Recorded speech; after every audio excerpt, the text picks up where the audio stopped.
Hola, hola amigos. Bienvenidos sean todos a su canal Frente Militar y Geopolítico. Hoy es 5 de junio del año 2026 y este es un video en directo donde les traigo nuevas actualizaciones de los últimos acontecimientos que están relacionados con los conflictos globales que afectan este mundo tan convulso en que vivimos.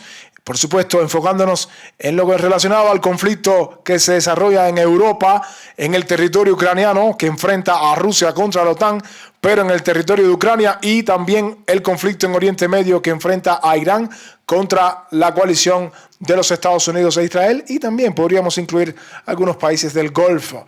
Muchos acontecimientos han ocurrido en las últimas horas, pero sobre todo nos vamos a enfocar desde el último directo que habíamos hecho. Habíamos hablado un poquito de este foro económico que se está realizando en San Petersburgo. De eso vamos a hablar.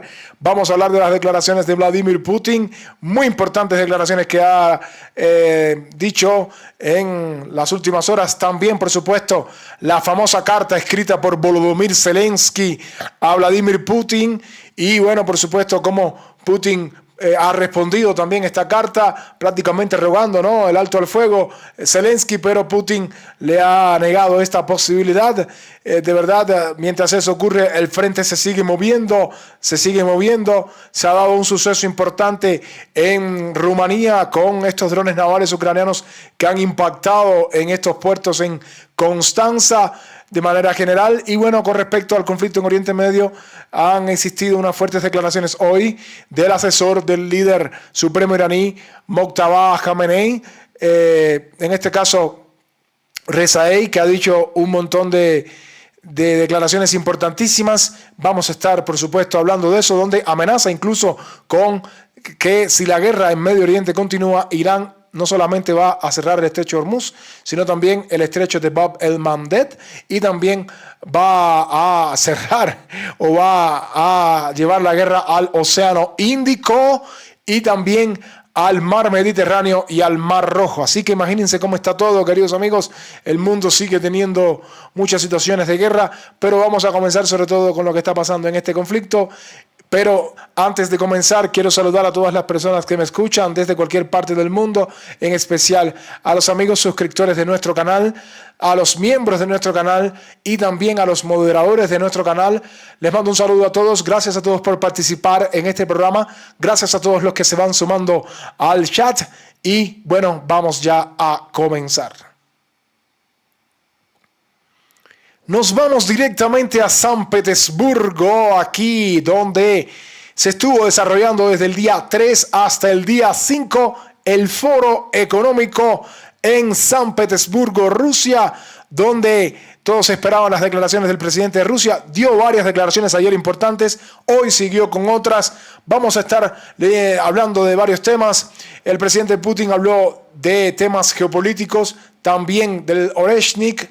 Habló también de energía, el Nord Stream, y por supuesto del tema de Ucrania. Del tema de Ucrania, que es el que más tiempo le vamos a dedicar. Vamos a comenzar por el bloque de la geopolítica. Putin en este foro que se realiza en San Petersburgo, foro económico, pues expresó que Rusia nunca rompió completamente el diálogo con Europa. Los contactos entre los servicios de inteligencia continúan. También ha hablado de que Rusia y China están explorando nuevos desarrollos técnico-militares, aunque según Putin no están relacionados con los acontecimientos actuales. Medida por paridad de poder adquisitivo, la economía rusa ya ha superado a todas las economías europeas y a Japón, situándose en el 4º lugar mundial. Algún día los estándares de la Unión Económica Euroasiática y de la Unión Europea podrían converger en un espacio común que vaya desde Lisboa hasta Vladivostok, aunque actualmente eso no es posible. No porque Rusia no lo quiera, sino porque Europa es la que no lo quiere. Recuerden que la Unión Económica Euroasiática involucra a países de la antigua Unión Soviética, por ejemplo, países como Kazajstán, Uzbekistán, bueno, realmente Uzbekistán no, pero Kazajstán sí está, Bielorrusia, Rusia, ¿sí?, como parte de esta Unión Económica Euroasiática, aunque se quieren sumar más países como Kirguistán, Tayikistán y todas estas repúblicas centroasiáticas. Importante estas declaraciones de geopolítica que decía el presidente ruso. También hablaba un poco de la energía, el Nord Stream. Recuerden que el Nord Stream, tanto el 1 como el 2, fueron tendidos hacia Alemania desde precisamente el Báltico. Pero lamentablemente, bueno, ya saben que prácticamente el 2, bueno, fue volado, fue destruido completamente por Ucrania, confabulado también con los servicios de inteligencia británicos. Y bueno, el 1 prácticamente está sin usar.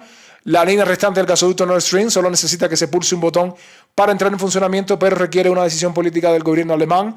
Podría suministrar entre 25.000 y 28.000 millones de metros cúbicos de gas al año. Según Putin, los socios alemanes de Gazprom desean recibir ese gas, pero Bruselas y Berlín les han ordenado no hacerlo. No fue la malvada Rusia la que dejó de suministrar gas a Europa, fue Europa la que se negó a comprarlo, apostando a que Rusia colapsaría. Bueno, este es un tema el cual lo hemos mencionado muchísimo. El tema del Nord Stream. Alemania recibía un gas completamente barato desde Rusia, de verdad, un gas completamente barato desde Rusia, pero lamentablemente los alemanes, no los alemanes, ¿no? El gobierno alemán, para decirlo de esa manera, porque estoy seguro que el pueblo alemán y las personas que quieren negocios con Rusia nunca han estado de acuerdo con esto. Esta tubería que iba hacia Alemania, ¿sí?, proporcionaba un gas completamente barato, económico, un gas de verdad muy bueno para la economía alemana, pero como saben, bueno, no solamente para Alemania, ¿no? Alemania también se beneficiaba de la venta de este gas a otros países de Europa. Pero ya saben la historia, no vale la pena repetirlo. Alemania se ha disparado en su propio pie. Lamentablemente la economía alemana ha bajado muchísimo, sobre todo teniendo en cuenta que era la locomotora europea, y esa locomotora económica que era Alemania, esa industria alemana tan fuerte que era precisamente Alemania, mucha de esa energía, de esa industria alemana, utilizaba el gas ruso, ¿sí? El gas ruso que llegaba por este oleoducto. Pero, como saben, siguiendo a los Estados Unidos, pues Alemania decidió pues renunciar al gas ruso. No fue Rusia la que le cortó el gas a Alemania, Alemania fue la que decidió no comprar más el gas ruso, y ahora, bueno, se están quejando por decisiones completamente políticas, completamente absurdas, podría decir también. Y bueno, ahora la economía alemana, para poder producir con el gas, tiene que comprarle gas a los Estados Unidos, que es el que ha salido ganando. Y bueno, por supuesto, Alemania, bueno, evidentemente ese gas licuado para su economía le sale mucho más caro.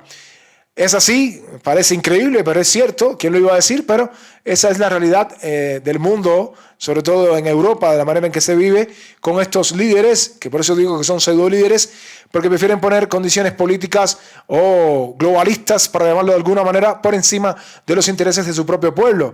Por eso, para mí, ninguno de estos líderes representa nada, ni gobiernan nada, ni Mersch, ni Kaja Kallas, ni Macron en Francia, ni Starmer en Reino Unido, ni Starmer, ni Macron, ni Mersch. Ninguno de estos son líderes de verdad, como lo han sido en el pasado, buenos líderes, ¿sí? Como por ejemplo el antiguo canciller alemán, Schröder, que bueno, priorizó primero las relaciones con Rusia y el gasoducto, que trajo muchos beneficios y que prácticamente, no solo por eso, ¿no?, pero una de las causas de que la economía alemana fuera una economía fuerte. Ni hablar de Macron, o sea, ni siquiera voy a mencionar el desastre de Macron en Francia.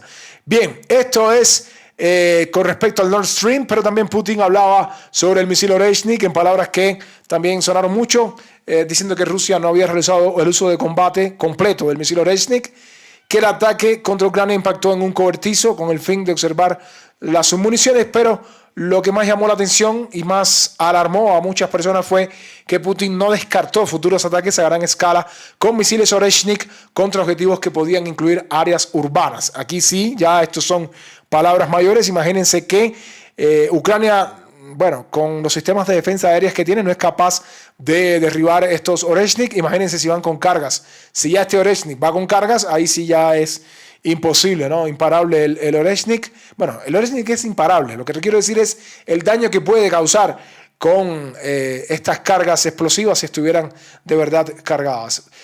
También Putin habló un poco de Armenia, diciendo que, bueno, como saben, Armenia quiere jugar a dos bandas. Esto nunca trae buenos resultados. Recuerden que Ucrania quiso hacerlo. Miren cómo terminó. Georgia en su momento también lo quiso hacer, pero Georgia después se llamó a capítulo y hoy Georgia tiene, no voy a decir buenas relaciones con Rusia, pero tiene relaciones normales. No quiso abrir un segundo frente contra Rusia y por eso Georgia se mantiene tranquila. Ahora, Armenia, que es la que está ahora impulsando toda esta colaboración con Europa, quiero decirles a los armenios que esto no termina bien, esto nunca termina bien. Y bueno, Putin decía que Armenia debería celebrar un referéndum lo antes posible. Las fuerzas políticas que respaldan a Pashinyan han afirmado repetidamente que están orientadas hacia Occidente. La aprobación de la ley sobre el inicio del proceso de adhesión a la Unión Europea ha suscitado preocupación en Rusia. Esta decisión en sí misma es un derecho de Armenia, pero Armenia forma parte de la Unión Económica Euroasiática y se aplican normas diferentes. ¿Qué pasa? Que Armenia quiere formar parte de los dos bloques. Quiere formar parte de la Unión Europea y a la vez de la Unión Económica Euroasiática. Esto es imposible. No hay forma de lograrlo. Armenia, que es un país bien pequeño, por cierto. Vamos a irnos desde San Petersburgo hacia el Cáucaso para que por lo menos tengan una idea. Aquí está Armenia, ¿no? Recuerden que al norte está Georgia, aquí está Azerbaiyán y aquí está Armenia. Miren Armenia dónde está. El primer ministro Pashinyan, que por cierto, dentro de muy poco son las elecciones aquí en Armenia, está abogando está coqueteando con la Unión Europea. Repito, esto no termina bien.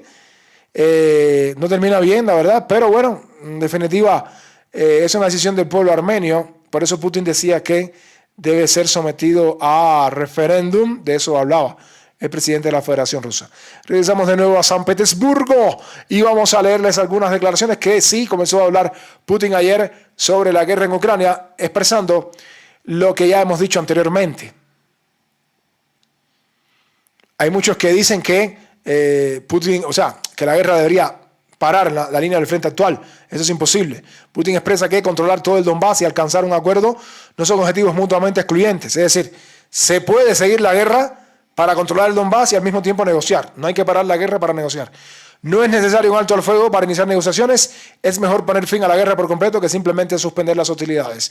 Así lo decía Putin, afirmando además que Rusia controla el 100% de Lugansk, más del 85% de Donetsk, el 80% de Zaporizhia, y en los últimos meses las fuerzas rusas han tomado 2.440 kilómetros cuadrados de territorio. La fuerza de las tropas ucranianas se ha reducido en 100.000 efectivos y las pérdidas mensuales ascienden a 40.000 hombres. Rusia quiere firmar documentos con un representante legítimo de Kiev, en clara alusión a Zelensky, diciendo que Zelensky no es legítimo. ¿Sí? Zelensky, su mandato expiró hace ya 2 años. 2 años, pero bueno, Zelensky está aferrado al poder y no lo va a soltar. Incluso los nacionalistas ucranianos hablan ruso en sus hogares, decía el presidente ruso. Aquí sobre todo recalcar los porcentajes de control sobre las diferentes regiones. Aquí Putin no menciona Kharkov, no menciona Sumy, que son también regiones donde Rusia empieza a ejercer un gran control. Y bueno, las pérdidas de soldados ucranianos ya las sabemos, además de la movilización forzosa. Bueno, aquí lo que decía Putin de que no es necesario detener las hostilidades y bueno, también hablaba de estos últimos ataques que ha estado realizando Ucrania contra la central nuclear de Zaporizhia, que por cierto hoy de nuevo se realizó un ataque contra Zaporizhia, contra la central nuclear, incluso en medio de un alto al fuego, incluso con personal de la OIE ahí, o sea, increíble, ¿no? Pero solo en canales como este se van a enterar de que eso ha ocurrido porque, por supuesto, en Occidente ni siquiera lo van a mencionar. Decía Putin que todo esto en el Foro Económico de San Petersburgo, ¿no? Que han perdido completamente la cabeza, declaraba Putin sobre los ataques de las Fuerzas Armadas ucranianas contra la central nuclear de Zaporizhia. El presidente ruso, al hablar sobre el peligro de tales huelgas, señaló que el viento podría soplar entonces hacia Europa. Sí, porque lo que no acaban de entender es que mientras Ucrania siga bombardeando esto, si hay un desastre nuclear ahí en Zaporizhia, también puede llegar a Europa. Rumanía sería la primera afectada, por ejemplo, Rumanía.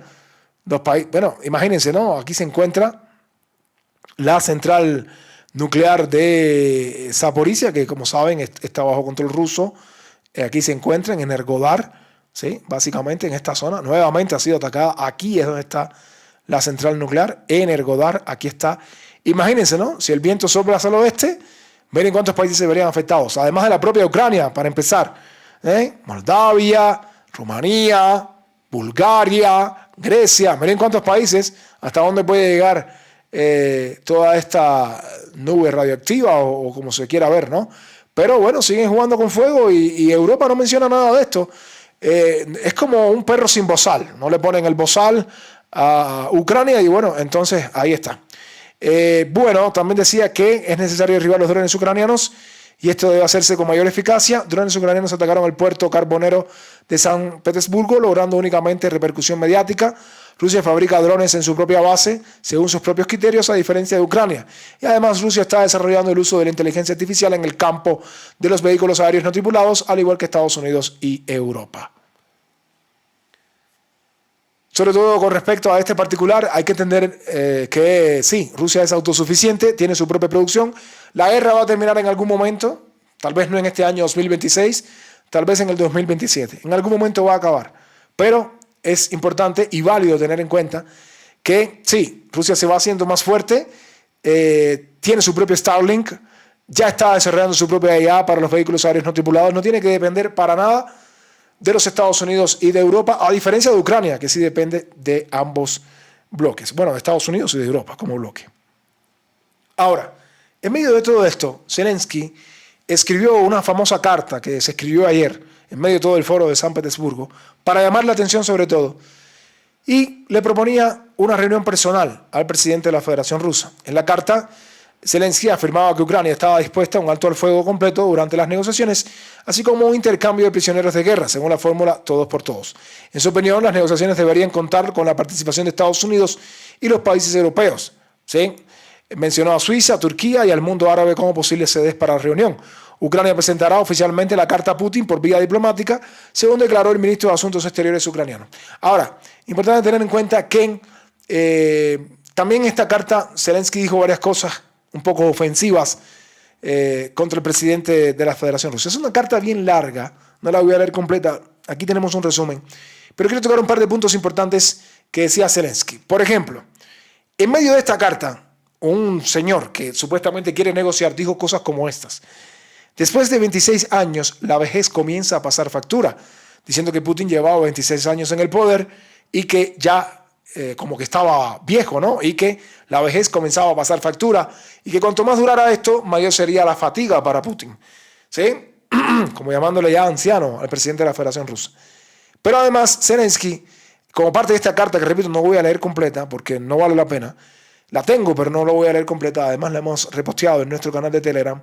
Si ustedes personalmente no aceptan que es hora de poner fin a esta guerra, es un tono amenazante, Ucrania seguirá luchando por su supervivencia. Es decir, detenga la guerra ahora o si no seguiremos luchando. Bueno, seguiremos luchando. Quien más tiene que perder es Ucrania. Contaremos con quienes nos apoyen, pero ustedes también tendrán que luchar mucho más por su propia existencia. No por la de Rusia, miren aquí la amenaza, no por la existencia de Rusia, sino por la suya, es decir, por la existencia de los propios líderes rusos. Y esto no es una amenaza mía ni de Ucrania. Son hechos de la historia rusa que ustedes conocen bien. Cuando Rusia se cansa, se produce un cambio. Ahí pueden ver estas declaraciones de Zelensky en tono amenazante también a Rusia y al presidente ruso. Como parte también, propuso a Putin acordar una fecha para las conversaciones y Zelensky en la carta afirmaba que Rusia está sufriendo grandes pérdidas en el frente, Ucrania también, enfrenta problemas económicos, Ucrania peor, depende cada vez de China y Corea del Norte, y que también propuso un intercambio de prisioneros bajo la fórmula de todos por todos. Discutir futuras garantías de seguridad con la participación de Estados Unidos y países europeos. Dice mucho más la carta, pero como deben esperar, el presidente ruso no hizo mucho caso a esto, aunque hoy dio varias declaraciones que les vamos a leer a continuación. Y bueno, como parte de esta carta, el presidente ruso expresaba que esta mañana Dmitry Peskov me entregó este papel, le eché un vistazo rápido a la nota, o sea, como diciendo, voy a ver este papel que no tiene ningún valor, deja ver qué dice aquí, a ver qué tonterías dice, y bueno, básicamente humillando un poco al presidente o al señor Zelensky, ¿no? Diciendo, bueno, deja ver este papel que no tiene ningún valor, déjame ver qué dice por aquí, un poco burlándose, ¿no? Y entonces el presidente ruso decía, bueno, lo principal no es la edad, lo principal no es la edad, lo principal es la capacidad y la eficiencia. Y algunos de mis colegas, que repito son mayores, demuestran suficiente energía. Hacen un buen trabajo, si lo hacen bien o mal es una cuestión de valoración política. Pero en general trabajan activamente, decía el presidente de la Federación Rusa, Vladimir Putin, que, bueno, de esta manera desechaba por completo esta carta entregada por Volodymyr Zelensky, ¿sí? Y también hablando de que precisamente como Zelensky había dicho aquí que la vejez comienza a pasar factura, pues Putin le ha dicho que lo principal no es la edad, lo principal es la capacidad y la eficiencia. Por cierto, el presidente Putin siempre ha practicado deportes, ¿sí? Siempre ha practicado deportes, practica hockey, también corre, trota. El presidente ruso practica judo, artes marciales, en fin, no sé, no consume las sustancias que consume este señor. Entonces, bueno, a pesar de que el presidente ruso evidentemente en cuanto a edad es mayor que Zelensky, posiblemente físicamente se vea mucho mejor que el señor Zelensky. Con respecto a la carta, también Putin decía que nunca se negó, ¿sí? Pero reunirse es simplemente una pérdida de tiempo. Lo sé porque ya pasé por esto. Creo que aquí se hace referencia a los acuerdos de Minsk. Trabajamos toda la noche redactando esos acuerdos y formulándolos. Luego resultó que, según las propias palabras de los máximos dirigentes de Alemania y Francia, todo había sido una farsa. Todo el proceso de Minsk solo sirvió para ganar tiempo y rearmar a Ucrania. Entonces, ¿para qué necesitamos acuerdos de este tipo? Y esto es verdad. O sea, ahora vamos a abundar un poco más aquí. En cualquier caso, dije, no veo el sentido de una reunión. El único objetivo de la parte ucraniana es detener el avance de nuestras Fuerzas Armadas, nada más. Lo que necesitamos son acuerdos, no por 6 meses ni por 3 meses, sino con una perspectiva histórica de largo plazo. Voy a tocar varios puntos aquí en esta respuesta que le da Putin a esta carta de Zelensky. O sea, primero, ¿para qué se van a reunir? Hay una imagen muy famosa y después la puede buscar después. La puede googlear o la puede buscar en YouTube. Busque, no la tengo aquí, pero puede buscarla, en una reunión que están en los acuerdos de Minsk y va a ver a Zelensky muerto de risa, riéndose. Está Putin, está Zelensky, está, no recuerdo si estaba Merkel todavía en ese momento, pero sí sé que estaban todos estos que abogaron y fomentaron los acuerdos de Minsk. Va a ver ahí a Zelensky burlándose de las palabras de Putin, completamente, con aquello de Zelensky todavía, ¿no? Más joven, sin barba, sin esta cara ya completamente deteriorada, sin haber consumido sustancias, bueno, o qué sé yo si las consumí o no, pero se ve a un Zelensky burlándose precisamente de las intervenciones en los acuerdos de Minsk. Luego, años después, Angela Merkel decía descaradamente que los acuerdos de Minsk solo eran una ventana de oportunidad para que Ucrania solo se llenara de armamento, solo se fortaleciera. ¿Sí? Así que imagínense si Putin puede confiar de nuevo en estos, no voy a decir la palabra que tengo en mente, pero en estas personas, estos pseudo líderes de Europa, que lo que quieren es detener la línea en el frente y congelarla. Rusia va más allá de eso. Rusia no quiere tampoco que sigan las guerras. Rusia quiere precisamente, en primer lugar, que la OTAN no se siga ampliando hacia el este. Rusia quiere que en Ucrania se pueda hablar ruso. Rusia quiere muchas cosas para las próximas generaciones. Ni siquiera un acuerdo de 6 ni 3 meses. Una perspectiva histórica es lo que quiere el presidente de la Federación Rusa. Y esto también respondía así a la carta del señor Zelensky, que fue el que mandó esa carta. Además, Putin, en clara alusión a Zelensky, que no quiere realizar elecciones y está completamente ilegítimo, expresaba que no hay que tener miedo, hay que ir a las elecciones. Todos vieron cómo Trump puso en su lugar a Zelensky, pero todavía queda trabajo por hacer, hay que seguir adelante, ¿sí? Es decir, Zelensky que no quiere hacer elecciones de ningún tipo, pero de ningún tipo. Y bueno, también hablaba ya para concluir que Kiev no está preparada para un acuerdo debido a la situación política interna, decía Putin.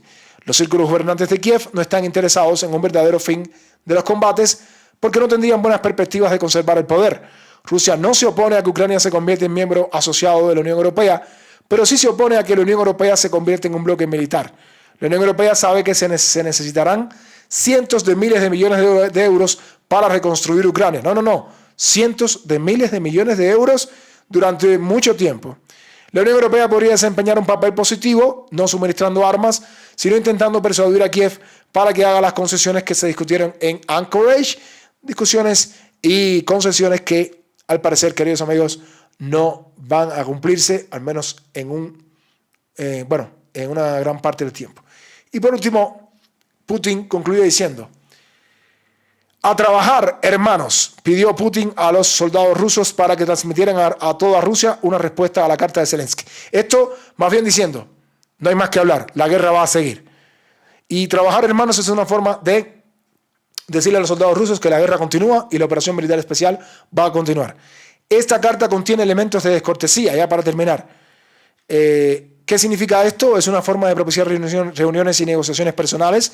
¿O está creando un ambiente en el que no se pueden celebrar reuniones personales? Creo que es lo segundo.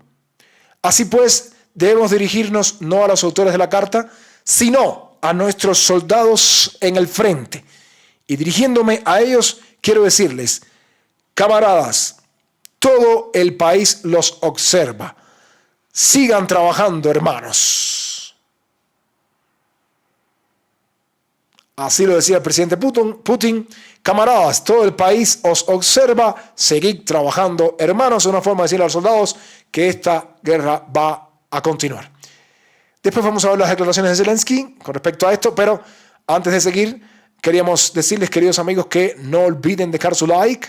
No olviden dejar su like, es importante para que nuestro programa le pueda llegar a muchas más personas. Hay muchas personas conectadas, pero no todos han dejado su like. Así que dejen su like, queridos amigos. Es muy importante para que toda esta información le pueda llegar a muchas más personas, pero además el algoritmo entenderá que así no nos pueden hacer el acostumbrado shadow ban que nos hace generalmente en los directos. Pero bueno, aún así nos sentimos muy felices, muy satisfechos con todo el apoyo económico y con sus visualizaciones, el apoyo que dan a Frente Militar y Geopolítico. De verdad, agradecemos siempre a nuestros suscriptores, a los miembros del canal y por supuesto a nuestros moderadores. Gracias a todos por apoyar y por seguir y ver, ¿sí?, como hacen siempre, Frente Militar y Geopolítico. Recuerden que tenemos un canal de Telegram y también tenemos un canal o una cuenta en X, además de un canal secundario, el canal Frente Militar 360. Gracias a todos por su atención, queridos amigos, y bueno, vamos ahora a continuar. Bien, Zelensky, por supuesto, respondió a todo esto que decía Vladimir Putin, sobre todo lo de la carta, y bueno, Zelensky, que quiere dejar la pelota en la cancha de Rusia y quitarse toda culpa cuando es realmente el más interesado en la guerra, es Zelensky. Decía que lamentablemente la parte rusa ha vuelto a elegir la guerra. Todos escucharon la respuesta de hoy de Putin. Fue una respuesta débil, simplemente no quiere poner fin a la guerra. Creo que esta respuesta decepcionó a muchas personas en todo el mundo. No quiere cambiar nada y no quiere admitir que esta guerra solo le gusta a él y a quienes se benefician de ella. Todos ellos sonreían ampliamente hoy. Eso significa que Rusia debe tener menos dinero y que la presión sobre Rusia debe aumentar, decía Volodymyr Zelensky, expresando que la presión sobre Rusia debe aumentar. Por eso lo decimos, queridos amigos, lo decimos en los titulares. La guerra va a continuar, la guerra va a seguir, ya no me queda dudas. Y bueno, Europa, que no ha sido invitada a la fiesta y que Putin ya ha dicho ayer de que no quiere negociar con Europa porque ha sido parte del conflicto y sigue siendo parte, enviando mucho armamento a Ucrania. Europa está preparada para negociar con Rusia sobre Ucrania, afirma Mersch. Estamos preparados para negociar. En mi opinión, los europeos deberían sentarse en la mesa de negociaciones en este formato. Por parte europea, no faltará compromiso con las negociaciones. Según informa Euronews, Macron, Mersch y Starmer se reunirán con Zelensky en Londres el domingo para hablar sobre el apoyo militar a Ucrania, la presión económica sobre Rusia y las formas de reactivar el proceso de paz. Bueno, les puedo decir que si este es el objetivo, no va a salir nada bueno de ahí. Si se vuelven a reunir estos pseudo líderes, Mersch, Starmer, Macron, los tres, como siempre, si se vuelven a reunir y vuelven a hablar de lo mismo, de que hay que aumentar la presión sobre Rusia, de que hay que darle más armamento a Ucrania, bueno, no, ¿para qué se van a reunir? No se reúnan, no tiene sentido. No tiene ningún sentido porque Rusia no va a aceptar esto, es que no acaban de entenderlo, no sé para qué pierden el tiempo. Rusia no va a aceptarlo. O sea, es una pérdida de tiempo total. ¿Sí? Una pérdida total de tiempo. Bloomberg informó anteriormente que Alemania, Francia y el Reino Unido, junto con Kiev, están discutiendo la posibilidad de iniciar negociaciones con Rusia para poner fin a la guerra. Bueno, ya Putin se negó, así que es una pérdida de tiempo. No sé cómo pierden tanto dinero en viaje. Bueno, realmente no les importa. Pero la verdad es que esa es la situación, queridos amigos, aproximadamente. Aproximadamente también es eso lo que dijo Putin. Esas son las respuestas de Zelensky y también la famosa carta de Zelensky. Y bueno, con respecto al campo de batalla, como siempre, bueno, ya saben, seguimos en estas ofensivas rusas en Sumy, también en Kharkov. No vamos a repetir el informe de la mañana, creo que abordamos bastante la situación, todos los días lo hacemos. Y bueno, también por supuesto en la zona de Donetsk, donde el ejército ruso se está acercando cada vez más a su objetivo de las ciudades de Sloviansk y Kramatorsk. Ya los drones rusos pueden alcanzar sin ningún tipo de problema las instalaciones en Kramatorsk. ¿Quién lo iba a decir? Miren aquí esta ciudad de Kramatorsk, de la cual Rusia ya está más cerca, cada día más cerca, y ya los drones rusos sobrevuelan Kramatorsk con una facilidad tremenda, volando por toda la ciudad, atacando la logística con gran facilidad.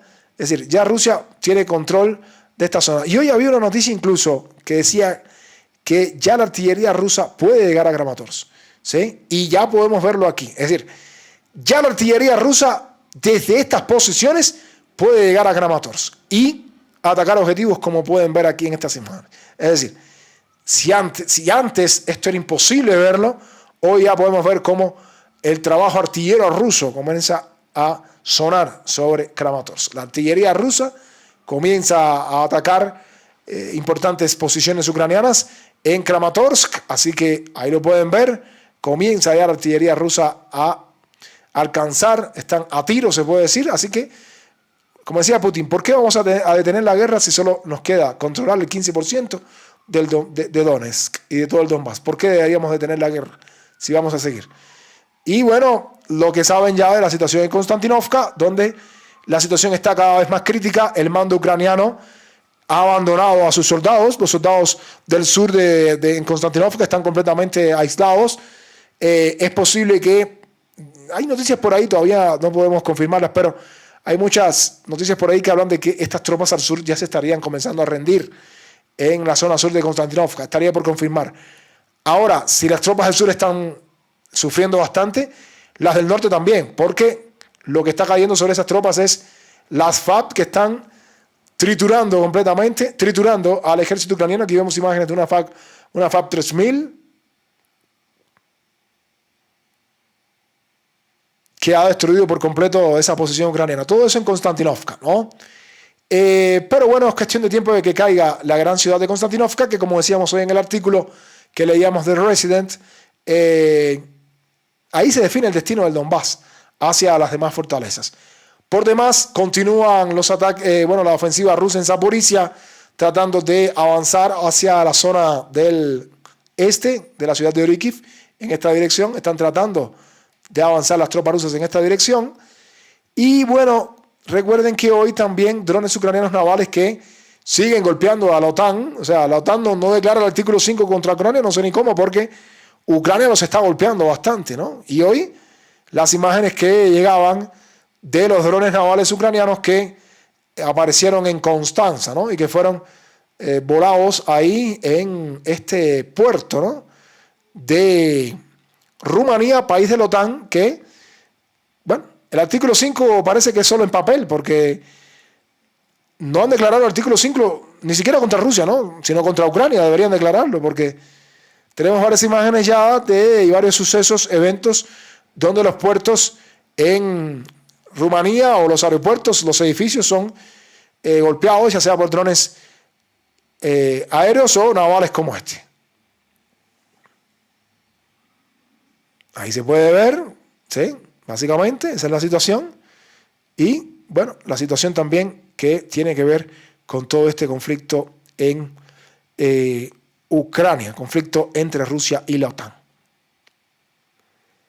Digamos que esto es lo más importante de lo que está pasando en este conflicto en Europa, pero tenemos unas declaraciones importantes de lo que está pasando en el conflicto en Oriente Medio. Sobre todo, unas declaraciones que fueron publicadas hoy en exclusiva por la CNN del asesor del líder supremo de Irán, el señor Mohsen Rezaei, que dijo varias cosas interesantes. ¿Sí? La CNN lo entrevista y bueno, en exclusiva, el asesor del líder supremo de Irán afirma que las negociaciones con Estados Unidos están estancadas por 24.000 millones de dólares. Así decía este titular, pero no fue lo único que dijo Mohsen Rezaei. Van a ver que lo más importante es lo que dice después. Y es que Mohsen Rezaei, como parte de esta entrevista que le hacían al asesor de Mojtaba Khomeini, porque es asesor militar senior del líder supremo de Irán, si Trump se toma en serio las negociaciones, $24.000 millones no son una gran cantidad para Estados Unidos. Recuerden que hay $24.000 millones congelados en activos que pertenecen a la República Islámica de Irán. Porque todos estos países, la OTAN, Estados Unidos de manera general, son expertos en robar, ¿sí? Activos. Bueno, Rusia tiene cientos de miles de activos congelados. 300.000 millones de dólares congelados en Bélgica. O bueno, la gran parte en Bélgica, otras partes en otras zonas del mundo. Si Trump se toma en serio estas negociaciones, $24.000 millones no son una gran cantidad para Estados Unidos. Si quiere alcanzar un acuerdo con Irán, estos $24.000 millones son una prueba de confianza para que Irán, o una prueba de confianza que Irán quiere tener con Trump.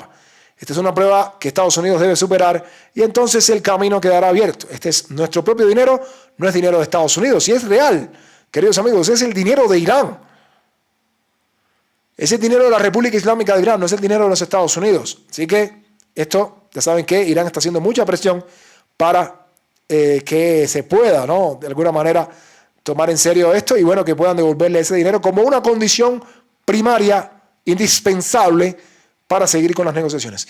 Pero no fue lo único que dijo Rezai, también dijo que Trump debe tomar decisiones de manera independiente de Israel. Como saben, Trump se ha metido en esta guerra en parte también siguiendo a Israel y bueno, ahora ven cómo reacciona Israel. Debe otorgar al pueblo iraní lo que le corresponde por derecho y poner fin al bloqueo.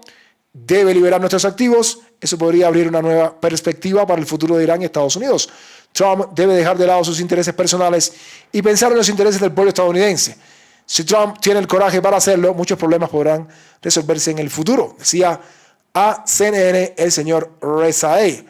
Y por último, en una de las declaraciones, digamos, más impactantes, el señor Rezai decía que si la guerra continúa y no se levanta el bloqueo naval, extenderemos el conflicto hasta el Océano Índico, el estrecho de Bab el-Mandeb, el Mar Rojo y el Mar Mediterráneo. Importante todo esto que está diciendo Irán, ¿sí? Ya controlan el estrecho de Hormuz, extenderían la guerra en el estrecho de Bab el-Mandeb con los hutíes aquí. Aquí tenemos el Mar Rojo, ¿sí? El Mar Rojo.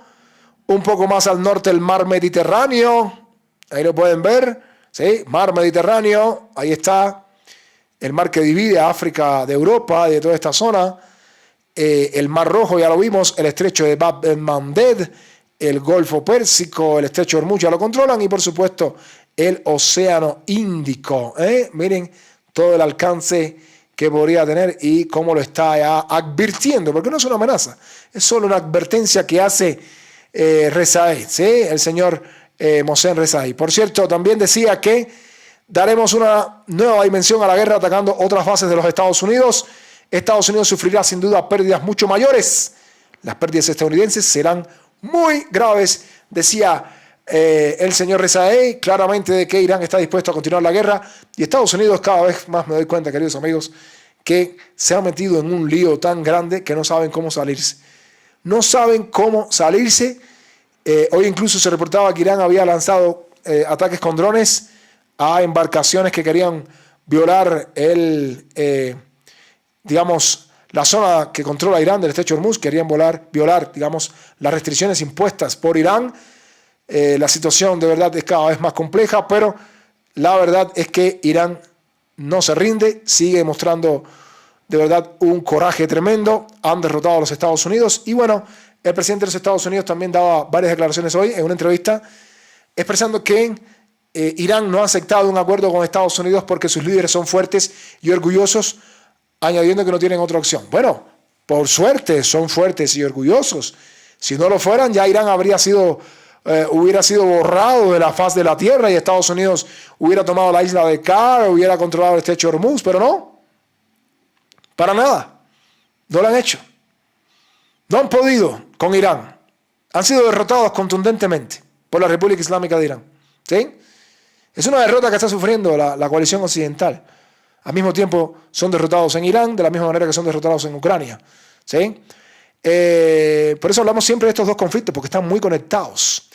El presidente Trump afirma que Irán no ha aceptado ese acuerdo, sus líderes son fuertes y orgullosos, lleva algo de tiempo, estamos hablando de 47 años haciendo lo que querían sin consecuencias. Esto debería haberse hecho hace mucho tiempo.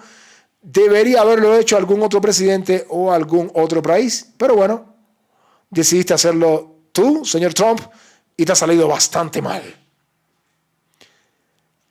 Además, el presidente de los Estados Unidos decía y repetía que hemos destruido completamente sus Fuerzas Armadas, algo que repite cada día. Todavía les quedan algunos misiles, todavía les quedan algunos drones, la mayoría de las fábricas de drones, las plataformas de lanzamiento y las instalaciones de fabricación de misiles han sido destruidas. Sin embargo, aún conservan cierta capacidad. Les queda entre el 21% y el 22% de su arsenal de misiles. Sigue siendo una cantidad considerable, pero no es ni de cerca lo que tenían cuando lanzamos el primer ataque. Bueno, si en realidad el presidente de los Estados Unidos considera que han destruido completamente las Fuerzas Armadas, que me explique cómo es que Irán pudo atacar Kuwait, ¿sí? Que me explique, ¿no? Porque a lo mejor yo no lo entiendo, y destruir nuevamente las bases de los Estados Unidos, ¿sí? O sea, si Irán ya no tiene capacidad de defensa, ¿cómo es que Irán puede tan fácil atacar las bases de los Estados Unidos, sobre todo en Kuwait? ¿Sí? Pero además, si Irán ya está completamente destruido, ¿por qué es que el presidente de los Estados Unidos ha cambiado la opinión de decir que hay que eliminar al ayatolá Mojtaba Khamenei, hijo de Ali Khamenei? ¿Sí? Hay que eliminarlo, hay que destruir y no se puede negociar. ¿Por qué pasó de decir eso a cambiar el discurso y decir que está dispuesto incluso a hablar con Mojtaba Khamenei? Lo cual es la desvergüenza y la humillación más grande que puede tener el presidente de los Estados Unidos luego de haber iniciado esta guerra que nadie le dijo que la iniciara. Una guerra por la pura decisión del presidente de los Estados Unidos en coalición con el primer ministro de Israel, el señor Benjamín Netanyahu. Lo que pasa es que Estados Unidos ha sido completamente derrotado, ¿sí? Estados Unidos ha sido completamente derrotado en esta guerra y ahora no tiene otra cosa que hacer que, bueno, levantar esa bandera blanca y decir, bueno, que estoy dispuesto a hablar. Y bueno, lo cierto es que Irán no se confía y ha dado una respuesta contundente al presidente de los Estados Unidos, pero también una enseñanza al mundo de cómo enfrentar a una potencia militar como lo es sin duda alguna los Estados Unidos y cómo Irán ha sido capaz de defenderse. Y bueno, amigos, con esta información estamos terminando el directo. De verdad, muchas gracias a todos los que se han sumado a esta transmisión. Recuerden que más temprano, por cierto, hicimos un video sobre el conflicto en Ucrania, ¿sí? Una actualización, lo pueden ver. Pero también en este momento hemos actualizado toda la parte geopolítica internacional relacionada con este conflicto. Hemos hablado del conflicto en Irán, hemos dado cobertura a esto también. Y bueno, de verdad, muchas gracias a todos los que se han sumado a esta transmisión. Muchas gracias a los que nos ven desde todas las partes del mundo. Gracias, como siempre, a todos los que han participado en el chat. Como siempre, los amigos y amigas que se suman cada día a nuestras transmisiones. Gracias a todos por su atención. A todos ustedes, queridos amigos, muchas gracias.